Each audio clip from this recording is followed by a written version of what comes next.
and I'm really glad to see you all, especially since it's Saturday. Normally, it's really hard to take law students out of their house or, I don't know, definitely back to the law school on a weekend. So I'm very, very, very grateful to be here. One of my favorite parts in every visit all around the world is talking to students. I've been a law professor before, so it's one of the things that I really miss. But it's a great pleasure to always be in Canada. I've been here a couple of times, and one of the most amazing things is the warmth of the people and how supportive they've always been to the people of Kosovo. Halifax is the place where the very first plane with Kosovo refugees arrived just 25 years ago. It's when you are a refugee, which I've been, and everyone in my delegation, and practically 80% of the people of Kosovo from the war in 1999, you understand that in those very dark hours, in the most difficult moments in your life, and of course your people's lives, who stands with you is what truly matters. And the people of Canada have stood with the people of Kosovo, especially in the past 25 years. So let me first and foremost say how grateful we are that everyone opened their hearts and their doors to the people of Kosovo. And today, the Kosovo community is one of the most vibrant. They've been contributing to Canada's growth, and they're not just integrated, but they've been doing an amazing job from law to economy to politics. So hopefully one day we will also see them representing your interests in the political institutions. Now, Kosovo, once a war-torn society, today is a vibrant example that shows that when you truly focus on what matters, the values of freedom, democracy, and human rights, you can become an excellent example of not just nourishing these values internally, but also defending them externally. So in 25 years, we've become from a country that was an exporter of security to an importer of security to one that exports security by having our forces now serve in peacekeeping missions around the world. We've turned from a country that was entirely burned down to the ashes, one that is the strongest democracy in our region, the top rule of law champion at a European level, the highest GDP growth in the Western Balkans, and what I always like to mention, especially when I am among young people, the number one in Southeastern Europe when it comes to IT competitiveness.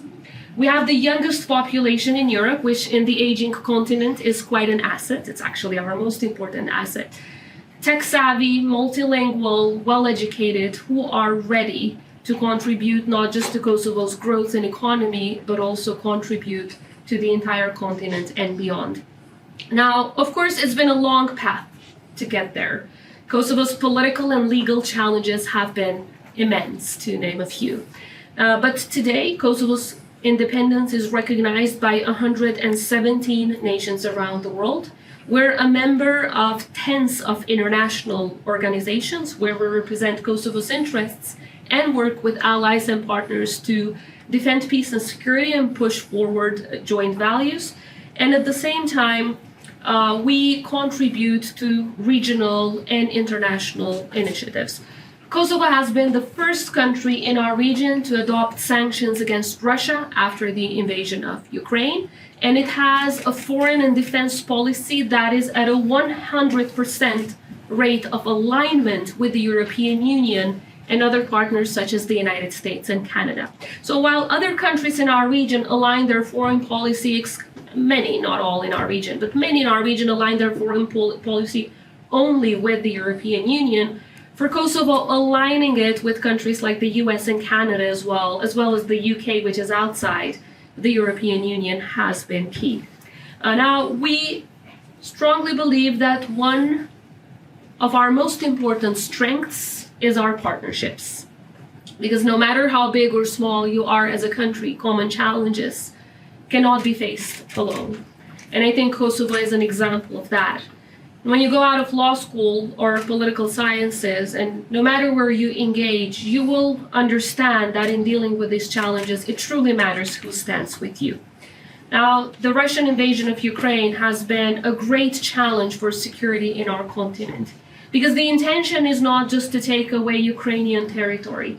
the intention was to attack the values-based systems that we stand for, which are the European Union on one side and NATO in the other.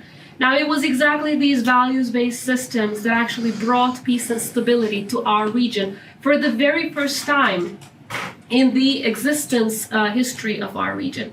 Now, if we just go back to history, hundreds of years ago, you will see that our grand went through wars. Our grandparents went through wars. Our parents went through wars. We had to go through a horrendous war. Our children are the very first generation in the history of the existence of our region that have not known war. The very first generation ever. And it's because these values-based systems work.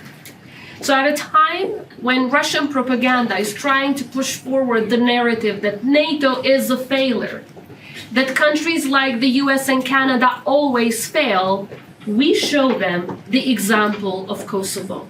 Kosovo is one of the biggest success stories on foreign and defense policy of these values-based systems, which showcases that when you stand for freedom and democracy, that's where you triumph. But of course, it's important that nations around the world that truly believe in these values stand united. That's the only way to succeed. Now, as I said, our political challenges have been immense. We still have a neighbor who believes that no other nation should exist in the region except for them, who believes that they can grab others' territories by, using violence, and who continue, unfortunately, to push forward the logic of the 90s that was led by Milosevic, the butcher of the Balkans. Nevertheless, everyone else in the region truly believes in the values of democracy and human rights and rule of law, and we've been doing our best in making sure that we undertake reforms to join the European Union and NATO. On the legal front, right after independence, Kosovo was faced with a very complex and challenging case before the International Court of Justice. As I was introduced, I worked in a team that represented Kosovo. I was a really young lawyer at that time, but with international experience, that represented Kosovo before the International Court of Justice, which finally decided that Kosovo's independence was in full compliance with international law. The court looked at both general international law, basically UN Security Council resolutions and so on, but then the very specific law that applied to Kosovo, and it found that neither one was violated. Therefore, Kosovo's independence was in compliance with international law. I mentioned that 117 countries have recognized Kosovo, but that means that we still need to convince quite a few. And Canada, thankfully, is helping us in that regard.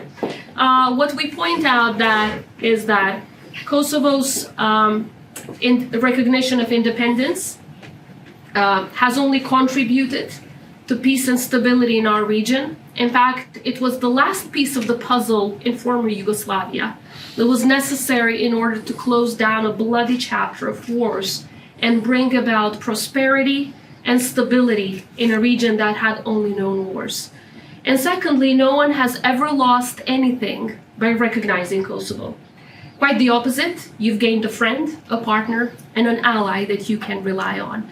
And yes, Kosovo is a small country, but we always say that what we've learned throughout history is that the strength of a country should not only be determined by its size, geographical size, or its economy, but also by the story that it has to tell. And Kosovo sure does have an optimistic story to tell. A story of the triumph of values of freedom and democracy, which especially at this point in time when these values are being challenged, we should feel proud all to tell. And I do hope that everyone in Canada will join us in telling this story, a story of success which you have all contributed to. You made sure that a nation that was about to be exterminated was saved from that intentional plan to exterminate.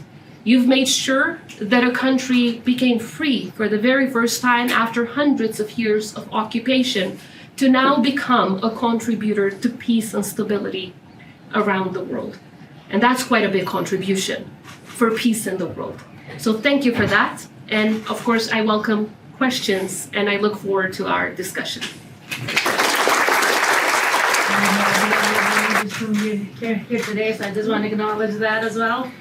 My question for you, Madam President, well, thank you for coming to Halifax again. With U.S. President-elect Donald Trump stepping into the office now in January, what does this mean for Kosovo? Look, if we go back the past more than 25 years, because U.S. support for Kosovo actually started, I'm talking about very tangible, concrete support, started during a Republican president, George Bush Sr. He made the well-known Christmas warning in 1989, when at that time Milosevic had shown signs that he wants to wage wars in former Yugoslavia. It was before the wars in Croatia and Slovenia, before the war in Bosnia and Herzegovina, before any of the republics became independent. But he saw that actually the destruction of Yugoslavia was starting by Milosevic exactly in Kosovo through the human rights violations that he had started by abolishing Kosovo's autonomy and by introducing what we called an apartheid-like system. I'm sure you studied a lot about the South African model of apartheid. So what happened in Kosovo was an exact same system. We were kicked out of our schools. All of the basic human rights were violated. We were not allowed to do practically anything. You could not play a basketball game or go to the theater just because you're Albanian in Kosovo. And we were, by the way, over 92% of the population.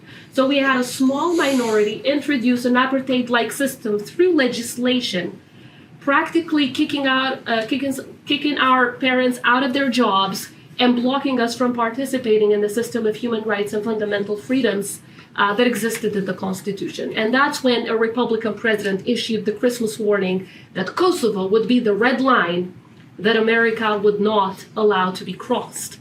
And since then, Kosovo was blessed to have a bipartisan support. I just came from a meeting with a bipartisan codel of senators, which included both Republicans and Democrats. And they both expressed of course, their full support to Kosovo's sovereignty, but at the same time to its success towards Euro-Atlantic integration. Now, of course, different presidents have different styles of how they do politics. It's the same in Kosovo. So, as current president, I do politics differently from previous presidents. But that doesn't mean that when it comes to the main pillars of support towards Kosovo, things will change. I'm very, very confident that if we work closely with our allies in the United States, that we will overcome any challenges that we might have. And as I often say, I think working with our partners should never be seen as subordination. It's coordination. It's working together. It's like in a family, you work with others, even when you have disagreements, and that's for the benefit of the entire family. So the U.S. knows that in Kosovo they can see an ally and a partner, and so many Republicans throughout decades have been involved in the success story that Kosovo is today, and I'm sure that they will be involved in keeping it as such. We have an important U.S. military presence in Kosovo, but it's quite a deterrent force in terms of keeping us safe from Serbia. And I'm sure that they will continue not only with the presence, but also in making sure that we make fundamental steps forward in our Euro-Atlantic integration. Now, does that mean that everyone in Kosovo will agree with everyone in the United States? I mean, if we go back again to early 90s, when President Ibrahim Rugova, our founding father, was arguing for Kosovo's independence, many in the international community were saying, oh, that's impossible. But it did become possible. So it takes quite a lot of resilience, strong arguments, but communicating, working together with our partners, never, ever giving up on our sovereignty, territorial integrity, independence, and our freedom, but within these confines, working with our partners, explaining our position, and then getting their support is extremely important if we want to move forward. So just having been in touch with many from the Republican Party and knowing many in President Trump's team, I am confident that we will work well together. My name is Danica Shala, and thank you so much for coming It's the second time I've met you, and we feel really grateful that you make a visit when you can. Our community appreciates it, and we look forward to your visit. I wanted to recognize one really crucial thing that you said during your speech, which was that children born after the war are the first to never experience war in our country. And within that sentence, it contains so much. First of all, it speaks to the tumultuous past and to how much our nation has gone through. And it also speaks to the future and how bright it is, given the fact that there's no conflict. Yeah. Beyond that, it's smooth sailing. I also appreciated you highlighting how the youth in Kosovo are so well educated, are in IT, engineering, really wonderful things coming from that. My question is, how are we supporting their future in our country, and what is their future going to look like, given that they are so bright and they have so much potential? Well, thank you for your question. It's really focused on the future, which I really like. And about 60% of the people of Kosovo are under 35. And coming from an academic background myself and having, contacts with students every single day, I could see that, we can talk a lot about economic potential, about, international relations, but our true power actually lied in our people at all times. And this is especially true, as I said, in the European continent. Having a young population that is well educated and wants to contribute to their country's future is the biggest capital that one can have. But that also means that you need to prioritize this human capital. So that means investments in two main areas. According to the World Bank, because we don't need to reinvent the wheels, only countries that have prioritized human capital have made sure that they overcome economic difficulties and they achieve prosperous, sustainable economic growth. So they did that by investing in two main areas, education and health. Now, we see that even now in Kosovo, if families, let's say, middle-income families, young couples, if they decide to leave Kosovo and they want to live somewhere else, it's mainly for two purposes. It's because they don't like the health system and they don't like the education system. So even so that's why I've been advocating that we really need to prioritize these two issues. Now, in this mandate, having had to deal with a lot of security concerns coming from Serbia, we really needed to prioritize our defense. We already spend more than 2% of our GDP in defense, but we're going to have to increase it, in fact. So not just increase it in terms of purchasing defense weapons, but at the same time investing on what in defense we call it recruiting and retaining. So it's not enough just to recruit people. Retainment is key in every army, but especially in our part of the world. So making sure that they have, the economic and social prosperity and the motive to contribute to the army. So there was a lot of focus on that in this mandate. Also in repairing a lot in terms of, the health sector, the education sector is going to need at least a decade for proper reforms. So a lot is being done in creating new jobs, especially for youth and women. A lot has been done in supporting young mothers and also children in families, so family-oriented policy. But I believe that so much more needs to be done in what I call investing in human capital. And that means prioritizing, both in terms of budget, but also the political will, prioritizing education and health. It's key. If we strengthen our education and health system as much as we should, I think that's the way to really keep the young people focused, and they will know that their contribution matters, and they will want to prosper and thrive within the country and not leave. And my final point, when we're talking about the IT sector, which has been one of the top priorities of our institutions, I'm not talking just per se about information technology. I'm talking about innovation in every area. Innovation in health, innovation in education, innovation in agriculture. So, agriculture in the past used to be seen as a very boring profession, only for old people, farmers. But now, when you couple information technology and innovation with agriculture, you make it attractive for young people so that they, can push forward for different aspects that can contribute to, growing more fruits and vegetables and everything we need, and making sure that, we're self-reliant on so much of the food because of the food security problems around the world, and at the same time make sure that we contribute to our economy. So again, a lot was done, but I think the key will be focusing on human capital, that is education and health.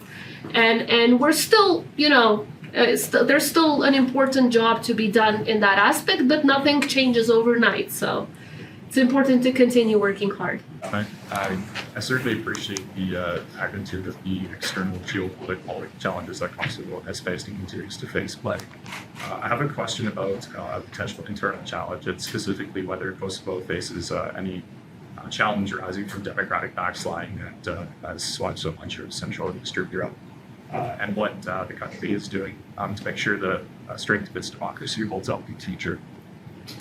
So, well, thank you for that question. It's a topic, I would say, more in other countries in the region than in Kosovo, because when Kosovo became independent, we worked really hard in building very strong pillars that would defend its democracy, even if it's challenged, either from outside forces, because as you know, disinformation and propaganda sometimes also come from outside. You don't really notice it, you think it's from inside, but then you find out there's a lot of money spent through disinformation campaigns from aligned factors. So we did have some challenges, I would say, about 15 years ago, but then we overcame them because we reformed our legislation system. And right now, according to the European Union monitoring system, we have the strongest electoral democracy to begin with, in not just in our region, but also beyond, a very smooth transition of power. There is some polarization in every election, but on the very strong pillars of our country, like freedom, independence, defending our borders, and defending our Euro-Atlantic integration, there's always been national unity in Kosovo, despite differences that parties might have over other issues, such as how to deal with economy, supporting youth, and so on. So that has been a very important blessing, because the current political elite in Kosovo knows the opposite of democracy. We have lived the opposite of democracy. It's destruction. It's suffering. The kind of suffering that is beyond human imagination. And you can't even understand that it can happen unless you've lived it yourself. So because we've known the opposite of democracy, we're very careful in safeguarding the democratic values that are part of the main pillars of our system.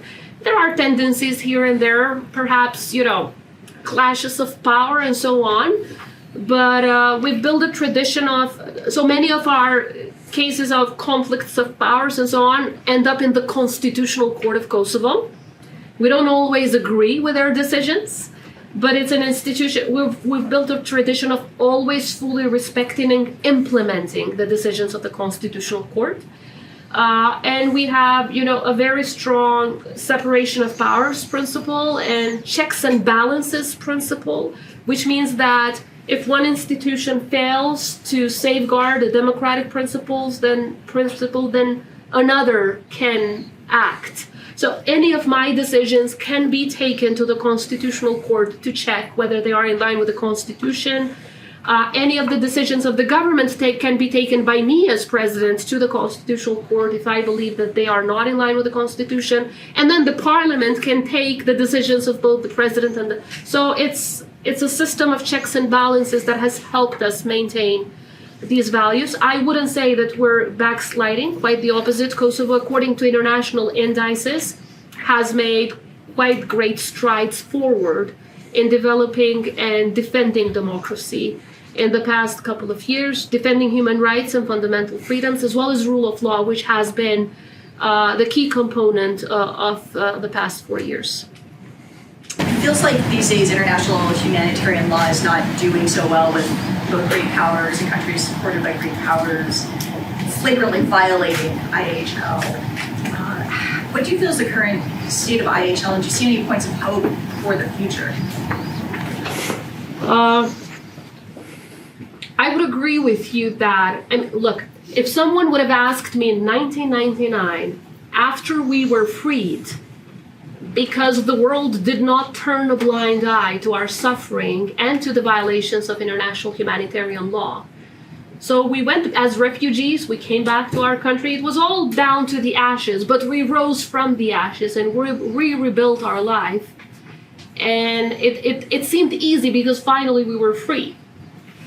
If someone would have told me then, when the world was saying never again, that in 2024 we would be seeing, cases of gross violations of international humanitarian law, probably I would say no, the world would never allow that again. But it's unfortunate that we see these gross violations even nowadays. And I think it's so important that when we see something like that happening, we go back to the very reasons of why IHL exists in the first place. When I spoke to the UN Security Council last April, my very first introduction was, how about we remind ourselves why was the UN created? Because many in that room would tell you, well, it was created to defend the sovereignty and territorial integrity of countries. But if we look back and we read what we call the intention of the drafters, you can see that the United Nations and the system that came with it, including international humanitarian law rules and the Geneva Conventions, were created to stop human suffering. Not to defend the leaders of the countries, but to defend the people from suffering.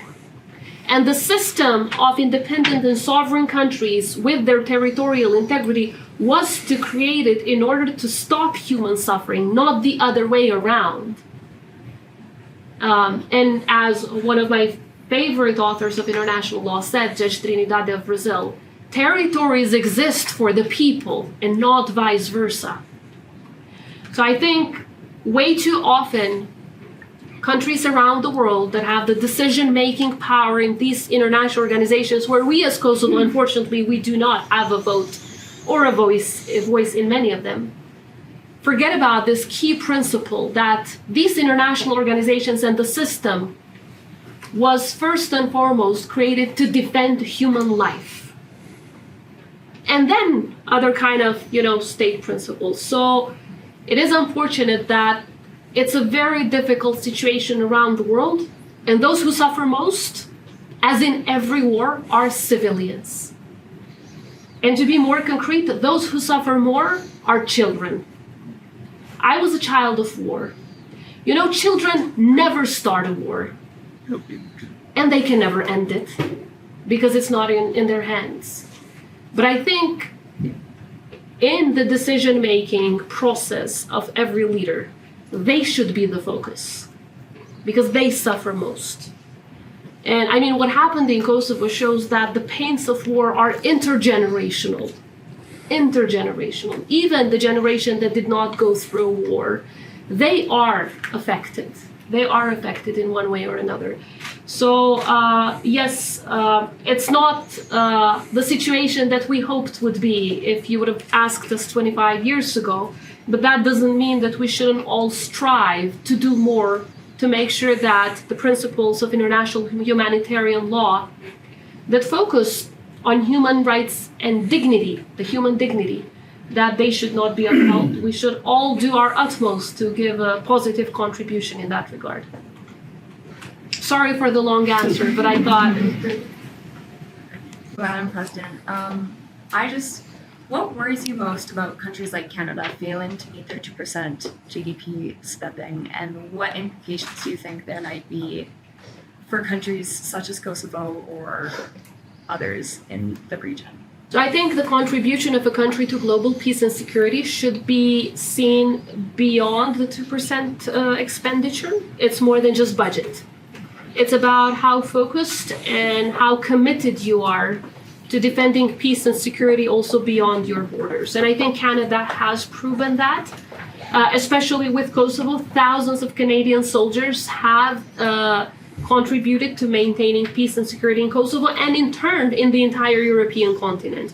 Because if the Western Balkans region is not safe, we're so interconnected that the entire European continent would not be safe. And then Canada, of course, has many other peacekeeping missions around the world, and how successful it is, I'm sure it's more up to you to decide, but I can certainly say that its contribution to Kosovo's peace, security, and stability has been fundamental. Now, of course, in the case of Kosovo, I did not mention the 2% GDP just in terms of the budget, but in our case, it's absolutely necessary, and I think it's necessary that we spend even more to defend our country from the challenges that we face. I'm not familiar with the positions of different people here in Canada on how much you spend, but I think with everything going on in the European continent, we're going towards the direction of, making sure that if we want to maintain global peace and security, we need to invest as much as we can in defending ourselves and also defending our allies, because the power of our alliances is what has kept us safe in the long run. I would argue, of course, for a more active Canadian presence in Kosovo, because with the passing of time, of course, we don't have that many forces right now. But I think given how supportive Canada has been for our independence and sovereignty, it would be positive for us if we would have a stronger Canadian presence. So you can perhaps convince your representatives to do that. We have time for a few more questions. I would just love if you could touch on, obviously, as you've mentioned, you've been a child of war, and that's obviously would factor into the way that you act as a leader now today. And so I guess my question is, how do you feel that history, both growing up in war, but also growing up in war as, a woman, how does that translate to you today as a leader, representing your people on an international platform? Well, thank you for your question. I believe that going through a war shapes you as a person, but also as a politician, as a leader, because you focus on certain things more than you would expect a leader that did not go through a war.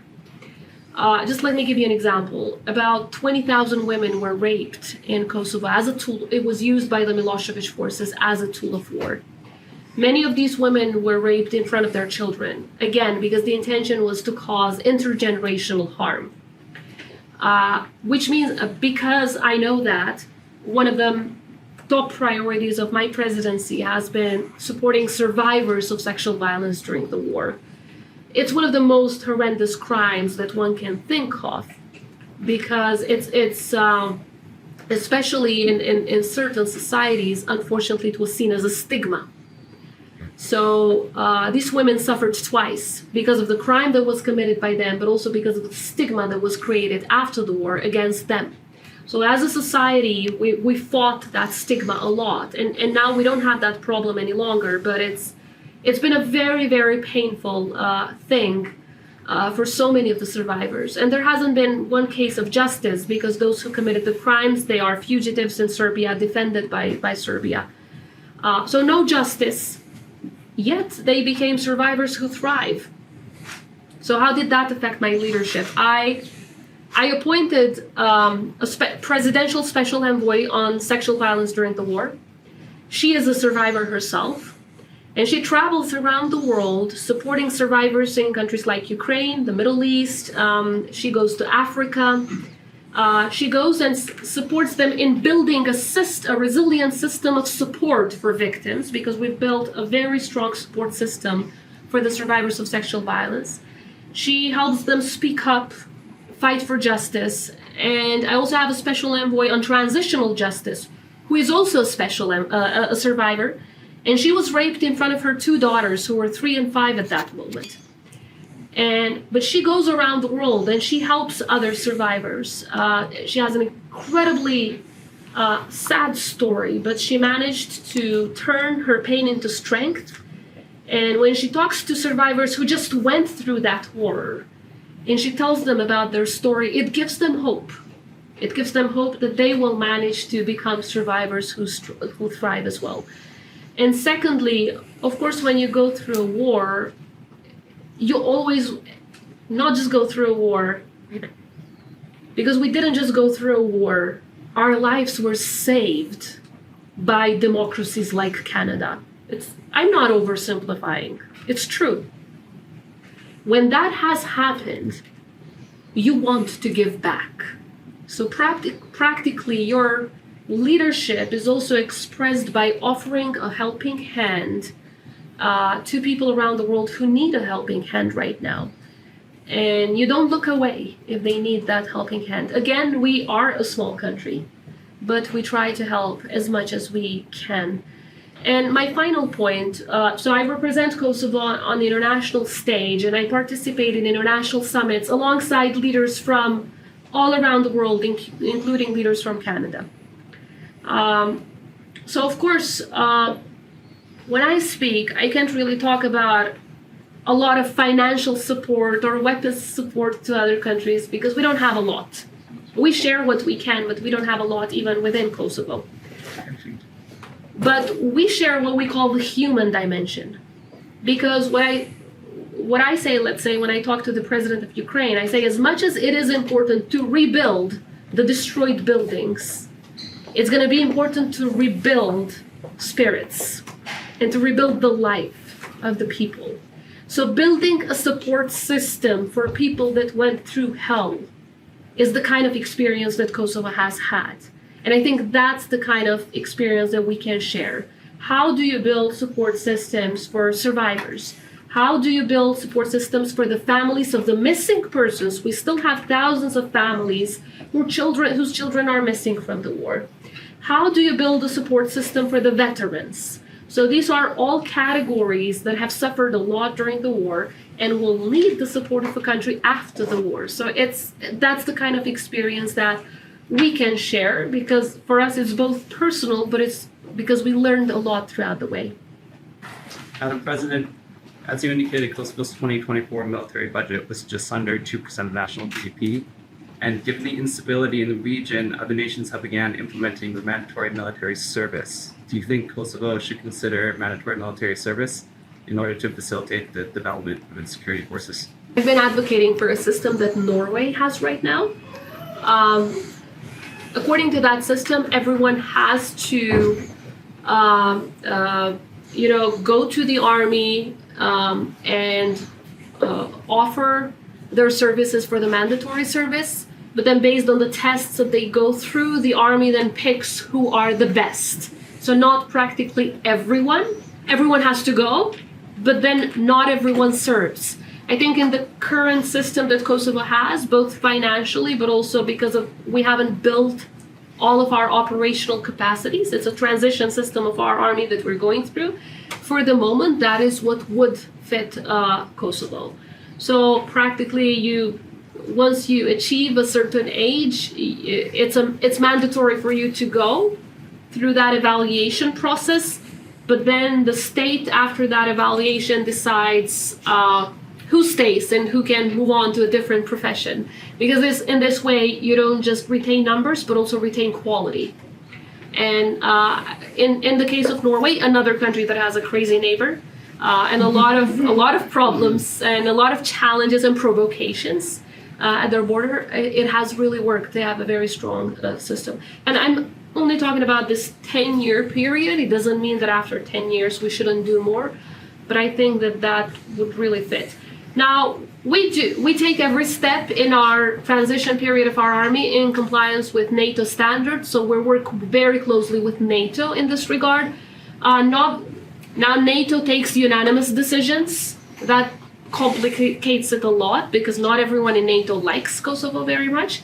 So sometimes when we need support to introduce a mandatory system or something similar, things go through this, vote in the North Atlantic Council, which means that everyone needs to vote yes, and we're not there yet.